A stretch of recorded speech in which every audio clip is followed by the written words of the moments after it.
अस्सलाम वालेकुम नाज़रीन, मैं हूं आपका मेज़बान तारिक चौधरी। हाज़िर हूं आज का शो ब्यूरो रिपोर्ट लेकर।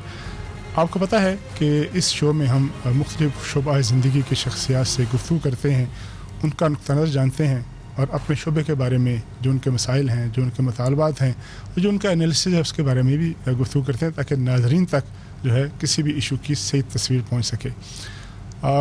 बजट जो है वो पास हुआ है रिसेंटली और इसके अलावा दुनिया भर में जो मईशतें हैं वो कोरोना की वजह से ज़वाल पजीर हैं, लर्ज़ रही हैं, लड़खड़ा रही हैं, जिसकी वजह से पूरी दुनिया में कसाद बाज़ारी का एक समा जो है वो नज़र आता है।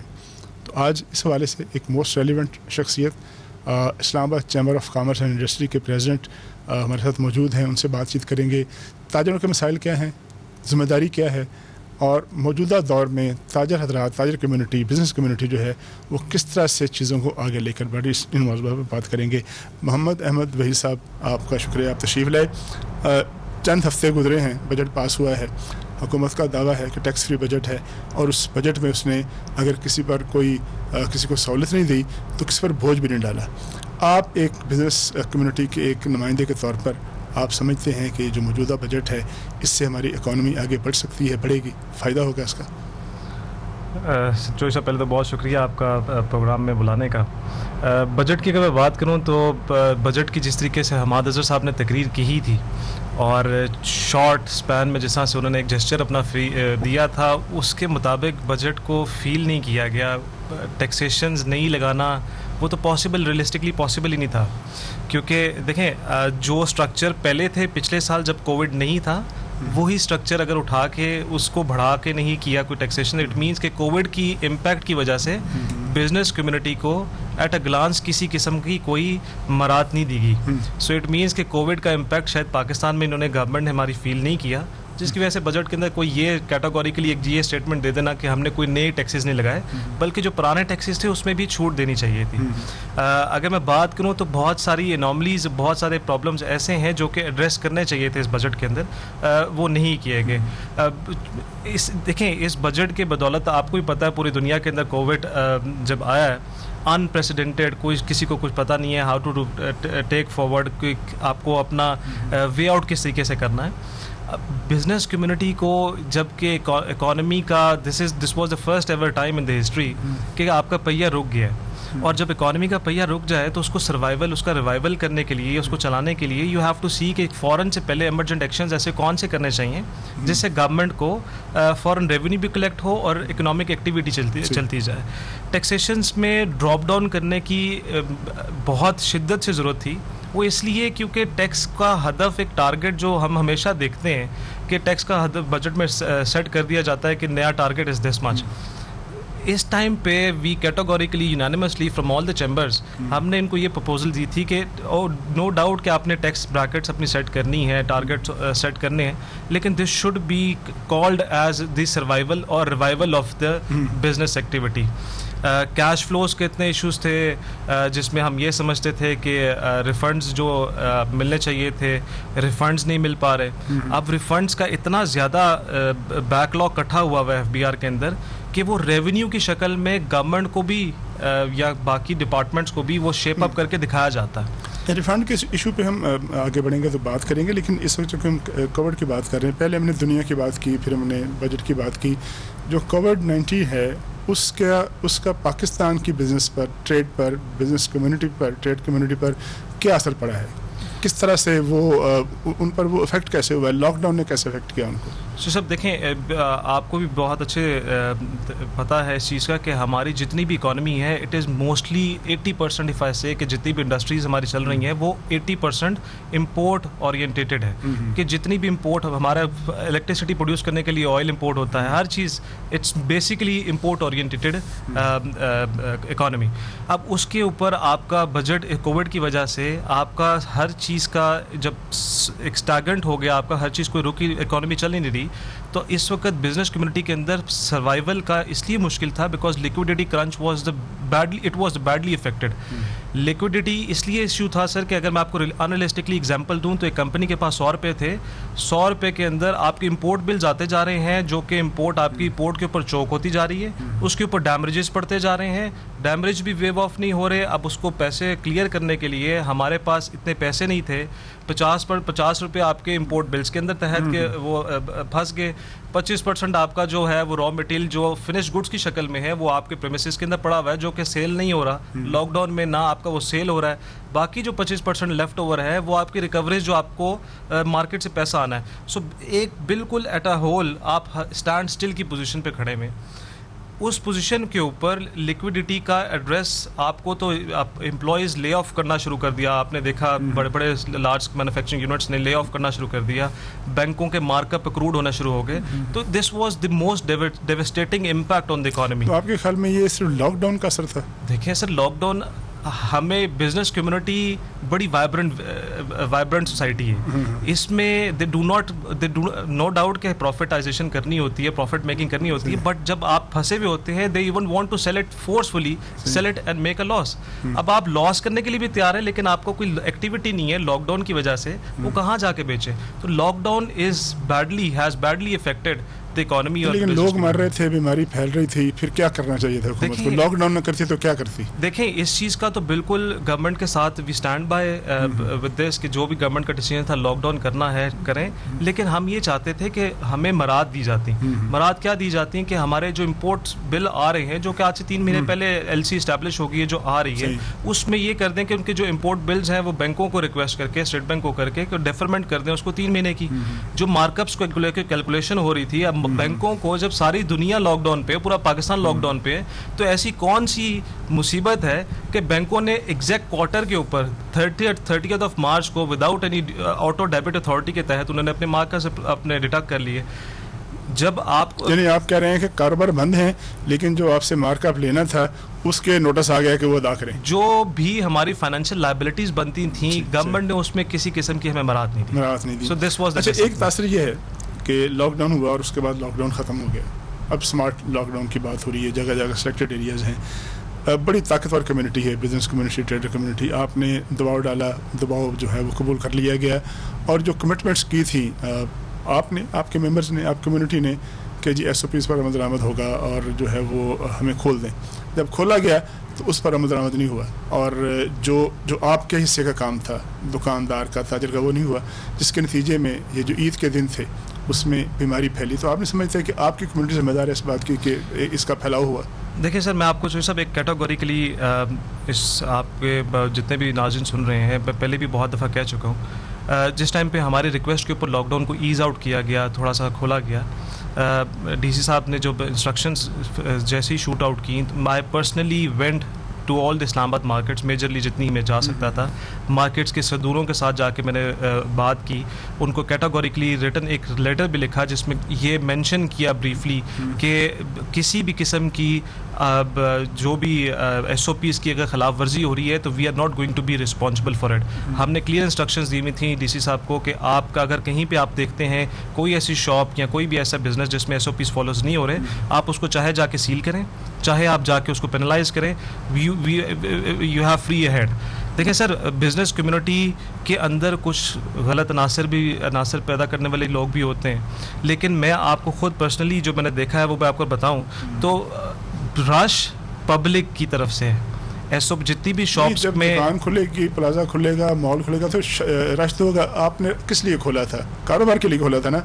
अब आप ये कहें कि कारोबार भी खुला और कोई रश भी ना हो और बंदा भी कोई ना आए, तो ये कैसे मुमकिन है? सर देखें, जो SOPs जो ये सब मेरे पे लागू होते हैं वो ये कि मेरी शॉप के अंदर 5 कस्टमर्स हों, 5 कस्टमर्स में हर एक ने मास्क पहना हुआ हो, सैनिटाइज हो, एक डिस्टेंस अपने सोशल डिस्टेंस के तहत खड़े हुए हों, वो 110% फॉलो हो रहा था। लेकिन क्योंकि ईद की वजह से रश काफ़ी ज़्यादा था, अनफॉर्चुनेटली जिस तरह से एक रिस्पॉन्सिबिलिटी सिटीजन्स ऑफ इस्लामाबाद ने शो करनी चाहिए थी वो नहीं की।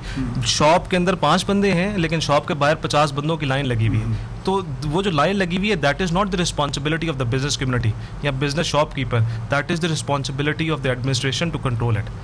अब आप ये समझते हैं कि लॉकडाउन तो खुल गया लेकिन हम देखते हैं कि अभी भी मुतालबात जो हैं वो बढ़ रहे हैं। आपके जो कम्युनिटी के लोग हैं कि ये 2 दिन के लिए बाज़ार बंद होता है उसको भी खोल दिया जाए, और जो वर्किंग आवर्स हैं, शॉपिंग आवर्स हैं या बिज़नेस आवर्स हैं, उसको भी बढ़ा दिया जाए।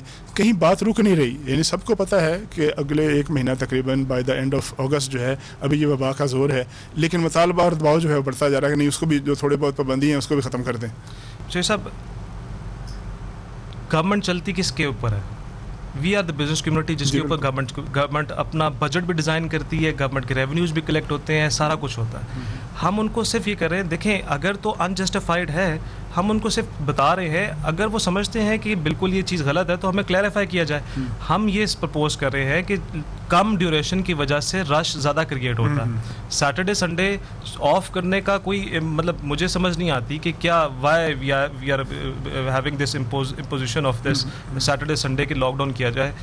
अगर आप सैटरडे संडे भी खोल दें या टाइम पीरियड आपका जो शॉपकीपर्स का 8 बजे तक कर दें या 10 बजे तक कर दें, तो उससे टाइम ड्यूरेशन बढ़ने से आपका एक तो रश भी कम हो जाएगा, एक दफ़ा गैदर नहीं होगी पॉपुलेशन, थोड़ा सा ईज आउट हो जाएगा स्प्रेड में। अगर दे फील कि दिस इज़ रॉन्ग तो हमें अपना बैठा के समझा दें, और जो भी म्यूचुअल अंडरस्टैंडिंग होती है। ये तो आप तो बड़ी अच्छी मकबूल बात कर रहे हैं ना कि अगर वो ऐसा समझते हैं, लेकिन अभी पता चला है कि अभी शायद 17 या 18 तारीख को कि हम बिगल बजाएंगे, हारन बजा कर एहतजाज करेंगे, तो फिर तो ये है ना कि अगर कोई गवर्नमेंट जो है, जो मशीनरी समझती है कि ये इकदाम नहीं लिया जाना चाहिए, तो उसके बाद एहतजाज का यह तरीका कि दबाव डालकर खुलवाने वाली बात है, ज़बरदस्ती खुलवाने वाली बात है, फिर ये दलील की बात तो नहीं है।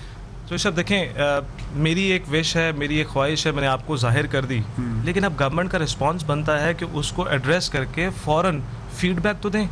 अब ये तो नहीं है कि मैं आपके पास आके बताई जाऊँ। 18 जुलाई की जो एहतजाज है उस पर अभी तक कम्युनिटी इस्लामाबाद में कायम है। देखिए, we stand as a chamber. Obviously chamber आके स्ट्राइक तो नहीं कर रहा, चैम्बर आके ये chamber does not come into लेकिन आप कम्युनिटी के साथ शामिल हैं। बट बिजनेस कम्युनिटी, मैं खुद ये समझता हूँ कि ये होना चाहिए। वाई? बिकॉज जितना आपका टाइम ड्यूरेशन ज़्यादा होगा उतनी आपकी ईज आउट होगा। देखें, वबा को कंट्रोल करेंगे तो बिजनेस कम्युनिटी भी ईज में है, गवर्नमेंट भी ईज में है, और हमारी पॉपुलेशन भी ईज में है। आप कह रहे हैं कि जो बाकी मानदा पाबंदियाँ हैं, 2 दिन की जो बंदिश है कारोबार की या जो टाइमिंग है बिज़नेस की, उसको भी ख़त्म किया जाए, ताकि जितनी टाइमिंग ज़्यादा होगी उतना ही रश कम होगा और उससे वबा फैलने का ख़तरा कम होगा। हमारे साथ गुफ्तगू कर रहे थे मोहम्मद अहमद वहीद साहब। अभी हमने एक ब्रेक लेनी है, और ब्रेक के बाद मोहम्मद अहमद साहब Islamabad chamber of commerce and industry से बातचीत जो है वो जारी रहेगी।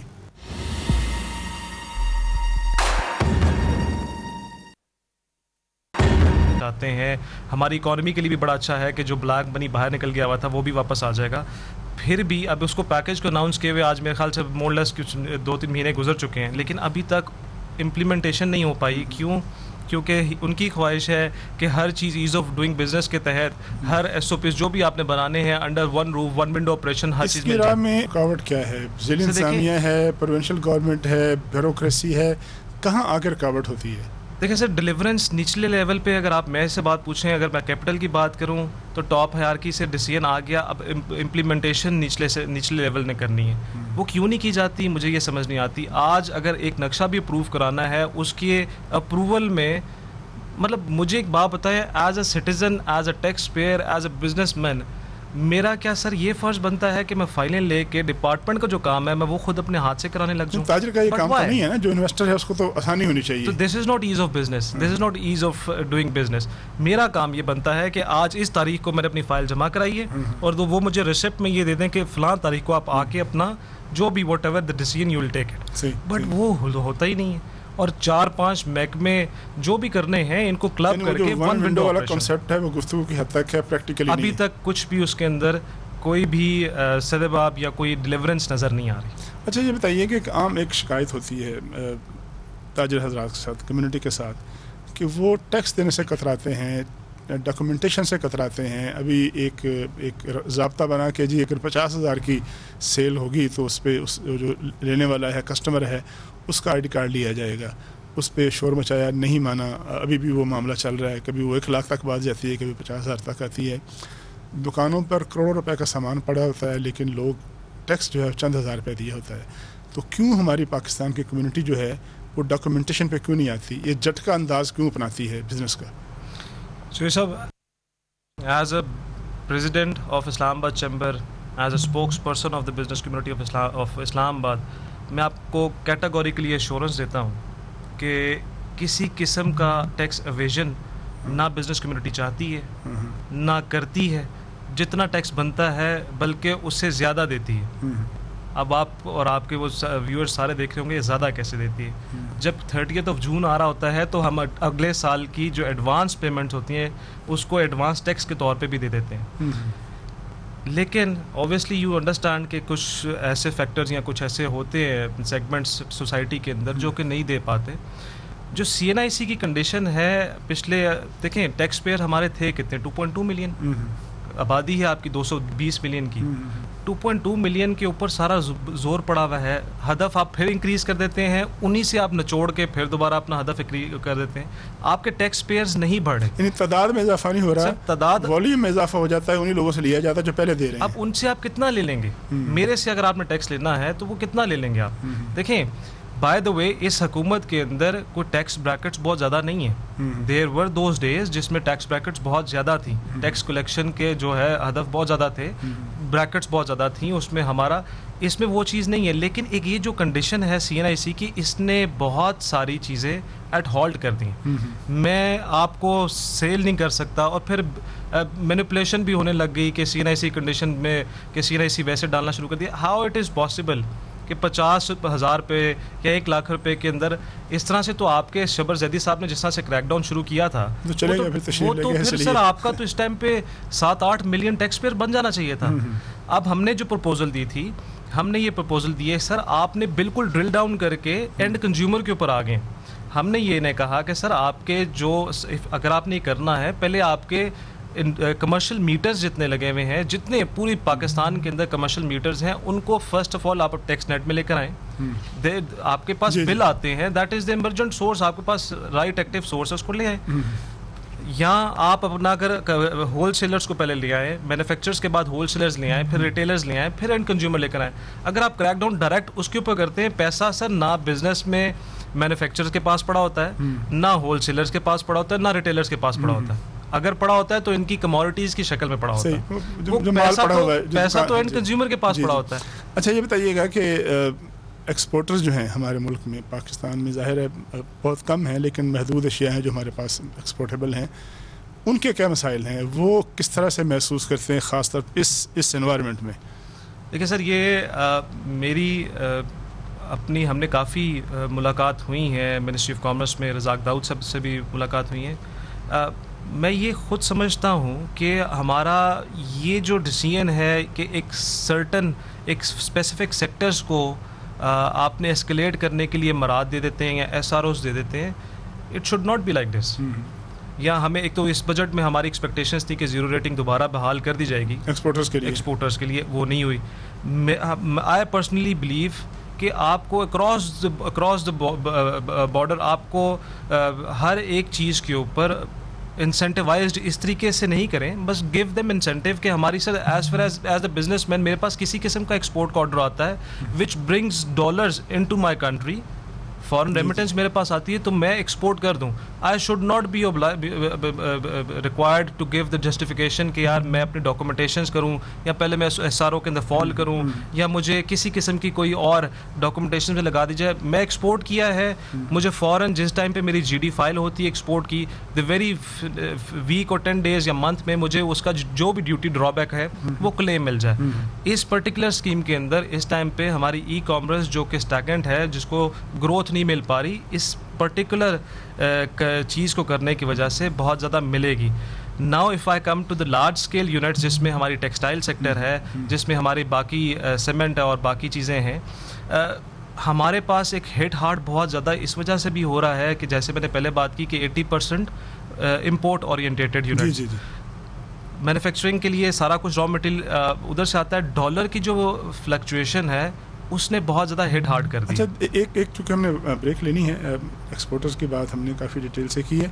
सेल्स टैक्स पे एक बड़ा कम्युनिटी की तरफ से अक्सर शोर मचता है, एहतजाज होता है और प्रेस कॉन्फ्रेंस में, डेलीगेशन में कि जी वो क्या इशू क्या है, आप क्यों सेल्स टैक्स नहीं देना चाहते?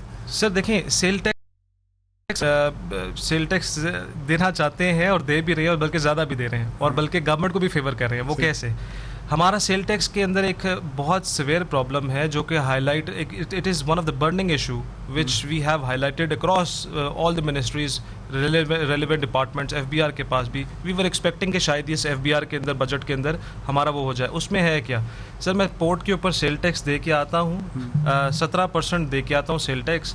अब उस 17% को मेरा अगर 100% इनपुट है तो मुझे जब मैं सेल कर दूँ उस प्रोडक्ट को तो वो इनपुट मुझे वापस मिल जाना चाहिए। जो मेरा इनपुट है वो आउटपुट वापस आ जाना चाहिए। अब इस सेक्शन के अंदर क्या है, क्योंकि गवर्नमेंट को हमने सपोर्ट भी करना है, बिजनेस कम्युनिटी ने हमारे पे 2 साल से ये कंडीशन लगाई गई है कि जो सेल टैक्स हम जमा कराते हैं, जो इनपुट लेते हैं, उसका हमें 90% आउटपुट मिलता है। जो 10% है वो हमने फिर जो सेल टैक्स अमाउंट मेरी कैलकुलेट हो जाती है इकट्ठी, उसका 10.10% मैंने अपनी रिटर्न के साथ फिर जमा कराना है। इन हालात के अंदर चोई साहब, यू बेटर अंडरस्टैंड कि जब हमारे पास सैलरीज देने के पैसे नहीं हैं, मार्कअप्स पे करने के पैसे नहीं हैं और इतनी ज़्यादा फाइनेंशियल इम्प्लीकेशंस हैं, हम कैसे, ये कौन से दुनिया में, इस पूरी दुनिया में कौन से मुल्क के अंदर हालात ऐसे हैं कि इन हालात में जो बिज़नेस कम्युनिटी है उनका मौक़िफ़ ये है कि जब तनख्वाहें देने के लिए पैसे नहीं हैं, कारोबार बंद है या नीम बंद है, तो सेल्स टैक्स जो कि 17% है उसको, उसकी अदायगी कहाँ से हो, ब्रेक लेनी है। और ब्रेक के बाद जो है हमने अपने जो आखिरी पोर्शन है उसमें इस्लामाबाद चैम्बर, इस्लामाबाद की बिज़नेस कम्युनिटी और फिर ख़ास तौर पर इस्लामाबाद का जो इंडस्ट्रियल जोन है, मुतवक्को या मुजवज़ा जोन है, उसके बारे में बात करेंगे।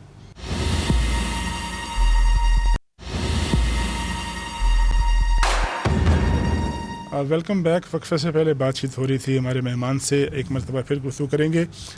इस्लामाबाद का जो इंडस्ट्रियल एरिया है वो अब होते होते बिल्कुल आबादी के अंदर आ गया। चारों तरफ जो है वो लोग रहायशी इलाके हैं और वहाँ हैज़र्ड भी है, इन्वायरमेंट के इशू भी हैं। तो क्या इशू है? अब बहुत अरसे से सुन रहे थे कि इस्लामाबाद का कोई इंडस्ट्रियल जोन बन रहा है बहुत बड़ा, जहाँ ये सारी इंडस्ट्री शिफ्ट हो जाएगी। प्रॉब्लम क्या है, क्यों अभी तक ऐसा नहीं हो सका? सर, मेरी तो खुद समझ में नहीं आ रही। ये हमारा इतना बड़ा इशू है और कमिटमेंट के बावजूद पहले हमारी कमिटमेंट ये भी थी कि I-17 वाज एक्चुअली डिज़ाइंड और हमें अलॉट कर दिया गया था for new industrial state of Islamabad, क्योंकि इस्लामाबाद के अंदर सर अब 60s से ये अलॉट हुआ हुआ है। जाहिर सी बात है, रिहायशी आबादी के अंदर आ गया है। बाय द वे, इस्लामाबाद का जो इंडस्ट्रियल एरिया है, it is the most cleanest, environmental pollution के लिहाज से मैं बात करूँ, the most cleanest across Pakistan. मतलब इसमें बड़ी एक proudly I am saying this कि क्लीनेस्ट एनवायरनमेंट, कोई स्मोक वो कुछ ऐसा नहीं है। अब हमें I-17 में सर अलॉट कर दिया गया था, लेकिन फिर later on I think it has been given to some other universities और मेडिकल कॉलेज के लिए। हमारी डिमांड है कि अब एक्सपेंशन हम कहाँ करें। एक प्लॉट साइज़ का एरिया छोटा है, प्लस इंडस्ट्रीज़ तो वहाँ अवेलेबल होती हैं जहाँ चीप लैंड हो और एक्सपेंशन के लिए आपके पास बहुत ज़्यादा जगह भी हो। तो अगेन अभी प्लानिंग कमीशन में मेरी भी मुलाकात हुई थी सेक्रेटरी साहब से। Is been very kind. वो डिज़ाइन कर रहे हैं, उनकी कमिटमेंट है कि सीपा के रूट के साथ जो रिंग रोड फॉल करेगी रावलपिंडी की, उसके राइट लेफ्ट में कहीं पे भी they are going to allot industrial estate for Islamabad, ताकि एक्सपेंशन हो सके। ये ना हो कि आज मैं सिटीज़न हूँ इस्लामाबाद का, born and bread in Islamabad, unit Islamabad में है, दूसरी जनरेशन हूँ, अब मुझे एक्सपैंड करने के लिए इस्लामाबाद से निकल के मुझे यहाँ फैसलाबाद जाना पड़ता है या मुझे कहीं और जाना पड़ता है, तो वो ज़्यादती है। आहिस्ता आहिस्ता अगर इस तरह से हमें ना दिया गया तो देर इज़ अ खदशा कि हमारा इंडस्ट्रियल स्टेट जो है, मैन्युफैक्चरिंग सेगमेंट इस्लामाबाद से शायद ख़त्म ना हो सके। अच्छा, एक बड़ा मुतालबा था बड़े अरसे से कि जो शरह सूद है स्टेट बैंक का कम कर दे, तो ये कोरोना का एक फ़ायदा ये भी हुआ, इससे पहले तो नहीं हो सका, कि 11% से कम की गई, 2 दफ़ा कम की गई। तो क्या आप समझते हैं कि ये जो रिडक्शन हुई है इससे कम्युनिटी मुतमईन है कि ठीक है, इतनी होनी चाहिए थी या मज़ीद इस पर आप समझते हैं कि होनी चाहिए? We are grateful state bank की तरफ से, we are really grateful as a business community के ड्रॉप डाउन कर रहे हैं। और जितना उनको अब ऑब्वियसली जितना उन्होंने अपने कुशंस को देखते हुए ड्रॉप डाउन करना है, इन्फ्लेशन का रेट भी देखना है, अच्छा है, खुशाइंद है। लेकिन again it is not the demand कि हमें बिजनेस कम्युनिटी का ये जेस्चर नहीं लेना चाहिए कि हमेशा सिर्फ डिमांड ही करते रहते हैं। हम डिमांड इसलिए करते हैं कि कीपिंग इन व्यू कि जब हमारे एक्सपोर्ट्स या कोई in relation to the neighbouring countries, क्यों? क्योंकि एक्सपोर्ट जब हम करते हैं तो फाइनेंशियल या रॉ मटेरियल की कॉस्ट होती है या फाइनेंशियल इंप्लीकेशंस होती हैं. KIBOR is the basic raw material as well, जो कि आपकी कॉस्ट बढ़ा देती है कॉस्ट ऑफ डूइंग बिजनेस में. तो इसको हम ये रिक्वेस्ट करते हैं कि state bank in proportion to neighbouring countries, जिसमें आज 4%, 3.5% पे खड़ा है, हमारा इसको somewhere around it should be 4%. Whenever it is possible तो स्टेट बैंक को 4% कर दिया जाए, क्योंकि हमारा पाकिस्तान की जो होम ग्रोन प्रोडक्ट्स हैं वो कंपैटिबल हों, वायबल हों एक्सपोर्टर्स के लिए in relation to the manufacturers and producers in India या बांग्लादेश में. इस्लामाबाद की बात करते हैं, आप मुतालबात की बात कर रहे हैं बड़ी देर से. हम अब आपकी जो ज़िम्मेदारी है, जो शहरी आपसे तवक्को करते हैं या हम लोग ऑब्ज़र्व करते हैं, आप सारी मार्केटें जो हैं इस्लामाबाद की बड़ी बड़ी, वो सारी आपके मेंबर्स हैं. तमाम मार्केट्स जो हैं वो किस ज़माने में बड़ा खूबसूरत होता था इस्लामाबाद, तजावज़ात से बड़ी हुई हैं. इतनी ज़्यादा इंक्रोचमेंट शायद किसी शहर में ना हो जितनी हो. जो इस्लामाबाद चैम्बर है, इस्लामाबाद की कम्युनिटी है, वो क्या किरदार अदा कर सकती है इसके ख़ात्मे में? जब कोई आवाज़ उठाता है कोई सरकारी महकमा, तो आपके अहदेदार आ जाते हैं कि जी आपने दुकान के आगे से बंदा कैसे उठा दिया और कैसे आपने मेरे ताजर को हाथ लगाया. दुकानदारों ने खुद आगे दुकानें जो हैं उनके थड़े जो हैं वो किराए पे दिए हुए हैं. इस पे कम्युनिटी इसने कभी कोई किरदार अदा किया? मुतालबा ज़रूर करते हैं अब सब लोग. सर, पिछले 6 महीने से मेरी को 3 मुलाकातें हुई हैं, और अकेली नहीं, इन प्रेसिडेंट्स जो मार्केटों के प्रेसिडेंट्स हैं उनके साथ मुलाकात हुई हैं, और वो ख़ुद तंग आए हुए हैं कि ये जो आगे आके बैठ के हैं लोग या जैसा से, ये क्यों है. देखें सर, वो टाइम भी था जब कि जिना सुपर मार्केट के ऊपर आपके एम्बेसडर्स फ्रीली वॉक करते थे. अब वो आते हुए घबराते हैं. अब तो कोई पैदल जगह नहीं है, पेडेस्ट्रियन के लिए तो कोई जगह नहीं है. आते हुए घबराते हैं. एक वो फेस लिफ्ट, एक वो चीज़ें जो कि सीडीए की तरफ से पेंडिंग है, ये सीडीए का काम बनता है कि इसको करे. मार्केट्स के बिजनेस कम्युनिटी ने कोई एक्सपेंशन नहीं की हुई सर, और अगर एक्सपेंशन की हुई है तो सीडीए का काम बनता है कि उसको फ़ौरन आके उठा दें, कार्रवाई करे. बिल्कुल. As a chamber we stand by this statement कि किसी किस्म की तजावज़ात नहीं होनी चाहिए. जो एक स्ट्रक्चर अलाउ करता है उसी के अंदर रहना चाहिए. एक ब्यूटिफिकेशन हो. आप एक थोड़े अरसे के बाद, आपका कितना अरसा हो गया कब मार्केट्स की को ना ब्यूटिफिकेशन हुई है, ना उसका इंफ्रास्ट्रक्चर डेवलप हुआ है, ना उसकी तरफ कोई तवज्जो दी गई है. तो आपके पास हैं क्या सोर्सेज, और इस्लामाबाद में है क्या जो कि आपने कहाँ जाके शॉपिंग करनी है या क्या करना है. You have diplomats who comes directly to Islamabad. यहाँ आप जाते उनको फोर्सफुली 2 मॉल्स में भेज देते हैं. एक सीडीए की बात की आपने, एक मुझे याद आ गया. जब से मैं इस्लामाबाद आया हूँ, बचपन में आया था, अब इस उम्र को पहुँच गए, कानून किराएदारी की बात सुनते हैं हम. That is the issue is between CDA and business community of capital. आज तक ये मामला हल नहीं हो सका. क्यों हल नहीं हो सका, और असल बुनियादी इशू क्या है इसमें? सर, कानूनी किराएदारी के ऊपर इस्लामाबाद चैम्बर ने काफ़ी अपना काम किया हुआ है. इनफैक्ट के असद उमर साहब ने ये बिल भी पास कर दिया है. Again commitment is there, yet to be due. अब आई डोंट नो कब होता है, लेकिन अगर आ जाए सून एज पॉसिबल तो वी विल बी ग्रेटफुल कि एक हो जाए, एक शेल्टर मिल जाए पुराने बिजनेसेस को, जो ताकि एक लीज खत्म हो गई है, हो रही है, ताकि उनको लीज की जो मैं बात करूं सर, इस टाइम पे हमारे सीडीए के अंदर काफ़ी ज़्यादा इश्यूज पेंडिंग है. I don't know with what, मतलब क्या प्रॉब्लम क्या है. सीडीए की रेवेन्यू के अंदर ड्रास्टिकली शॉर्टफॉल इसलिए भी आ रहा है क्योंकि हमारे नक्शे काफ़ी अरसे से पेंडिंग है. सही. हमारे लीज जो कि बोर्ड मीटिंग्स हो चुकी हैं, ये पिछले 8 साल की 9 साल की मैं आपको बात बता रहा हूँ. अब ईज़ ऑफ डूइंग बिजनेस में ये भी आता है. आप हमें रेवेन्यू उनको नहीं मिलता. क्यों? क्योंकि इस्लामाबाद के अंदर बहुत सारी कंस्ट्रक्शन हो नहीं पा रही. क्यों? नक्शे सर, कभी एक बंदा डिपार्टमेंट बिठा लेता है, कभी दूसरा छुपा लेता है. लीज़ एक इतना बड़ा इशू है, और इस कोविड के अंदर जब आपके बैंक मॉर्गेजेस करते हैं, आपके सारी चीज़ें ठीक हैं, सिर्फ there is one issue which is left behind कि आपका एनओसी नहीं मिलता सीडीए से कि लीज़ नहीं है. तो वो अपनी जो उन्होंने फाइनेंशियल आपको सर्विसेज दी होती हैं, वो उसको ड्रॉप डाउन करना शुरू कर देते हैं, because banks are even reluctant के प्राइवेट सेक्टर के अंदर आके अपनी वो फाइनेंसिंग करें. हमारी फ़ौरन से पहले ये डिमांड है, और काफ़ी अरसे से डिमांड है कि सीडीए को इस चीज़ के ऊपर फ़ौरन एक्शन लेने चाहिए. जितनी इस्लामाबाद चैम्बर्स की रिक्वेस्ट है, जो कि बिल्कुल लीज एक्सटेंशन है, हमारे बाय लॉज हैं, हमारे इस वक्त जितने भी नक्शे पेंडिंग हैं, आई डोंट नो क्यों डिले है. और डिले होने की वजह से फिर इंफ्रास्ट्रक्चर डेवलप नहीं हो रहे. हमारी रोड्स जो हैं इंडस्ट्रियल एरिया की, वो कारपेटिंग नहीं हो रही. मार्केट ऐसे जैसे खंदरात बनी हुई हैं. मतलब क्यों नहीं है? अगर नहीं है हैं तो आप हमें फिर प्राइवेट सेक्टर्स को कहें कि हम जॉइंट वेंचर में कर लें आपके साथ मिलकर, लेकिन इजाज़त तो दें। ना करते हैं, ना कराने देते हैं। I don't know what is the reason behind.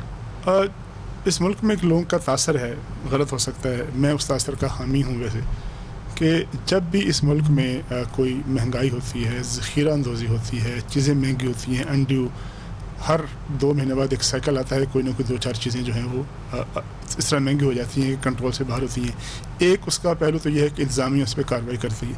दूसरा पहलू यह है कि वो ताजर, वो बिजनेसमैन, वो कम्युनिटी जो कि हर वक्त कहती है जी कि हम तो पाकिस्तान क्रिकेट खेल रही हैं और वो उस ज़ख़ीरा अंदोज़ी को, महंगाई को रोकने के लिए ख़ुद कोई कार्रवाई क्यों नहीं करती। अगर 7 रुपए का जो मास्क है वो 30 रुपए में बिक रहा हो और सैनिटाइज़र 100 रुपए में बिक रहा हो और टमाटर जो है वो अचानक पड़े जनाब 300 रुपए किलो हो जाए, तो उसका ज़िम्मेदार क्या जो है वो ट्रेडर नहीं है, बिज़नेस कम्युनिटी नहीं है, उसका हिस्सेदार नहीं है वो। देखिए सर, ये तो प्रेसिडेंशियल ऑर्डिनेंस भी आया हुआ है स्टॉक होल्डिंग के ऊपर, और स्टॉक होल्डिंग किसी किस्म की नहीं है। ये एक गलत सा तासर है। अब देखें, जैसे अगर मैं अभी आटे की और वो उसकी बात करूं, एकदम प्रोक्योरमेंट कर लेना, सर 4 मिलियन टन्स की आपकी प्रोक्योरमेंट एकदम कर ली और आपने प्राइवेट सेक्टर को रोक दिया कि आपने किसी किस्म की प्रोक्योरमेंट नहीं करनी, तो शॉर्टफॉल तो क्रिएट हो जाता है मार्केट के अंदर। आप जो कि वीट 1800 रुपये की है, आप forcefully you are government rates के ऊपर 1400 के ऊपर आप प्रोक्योर कर रहे हैं, जबकि ओपन मार्केट के अंदर उसका रेट 1800 से 1900 तक का रेट है। अब आप मुझे बताएं कि इस टाइम पे, और वो सारा गोदामों में, प्राइम मिनिस्टर साहब ने भी बात की है इस बारे के ऊपर, अब सारा का सारा प्रोक्योरमेंट करके प्रोविंसेस ने अपने पास रख ली है। आप अपने मेंबर्स के खिलाफ कार्रवाई करते हैं, कोई अखलाकी कार्रवाई? कोई categorically instructions to the department, to all my members, और categorically instructions to the DC साहब, उनको ऑब्वियसली मेरी तरफ से ये सपोर्ट है कि किसी किस्म की स्टॉक होल्डिंग देखते हैं तो go and take an action. Islamabad chamber will not come into it. बहुत शुक्रिया मोहम्मद अहमद भाई साहब। गुफ्तगू हमने बहुत से मौज़ूआत पर की और बहुत से मौज़ूआत जो है तशना रह गए। वक्त की कमी और प्रोग्राम की जो स्लॉट है उसका भी एक तकाज़ा होता है। हम इंशाल्लाह उम्मीद करते हैं कि दोबारा आपके साथ बैठकर किस दिन दोबारा तफसील से बात करेंगे। बड़ी अच्छी गुफ्तगू हुई बिज़नेस कम्युनिटी के मसाइल के हवाले से, टैक्सेस के इशू क्या हैं, एक्सपोर्टर्स के क्या इशू हैं, और फिर ये है कि फेडरल कैपिटल जहाँ बैठकर हम ये बात कर रहे हैं, इस कैपिटल की जो बिज़नेस कम्युनिटी है वो सरकारी अदारों के हाथों उसकी क्या दुर्गत बनी हुई है। गुफ्तगू सुनी है आपने, यकीनन उसका फ़ीडबैक दीजिएगा। अपने मेज़बान तारिक चौधरी को इजाज़त दीजिए। अल्लाह हाफ़िज़।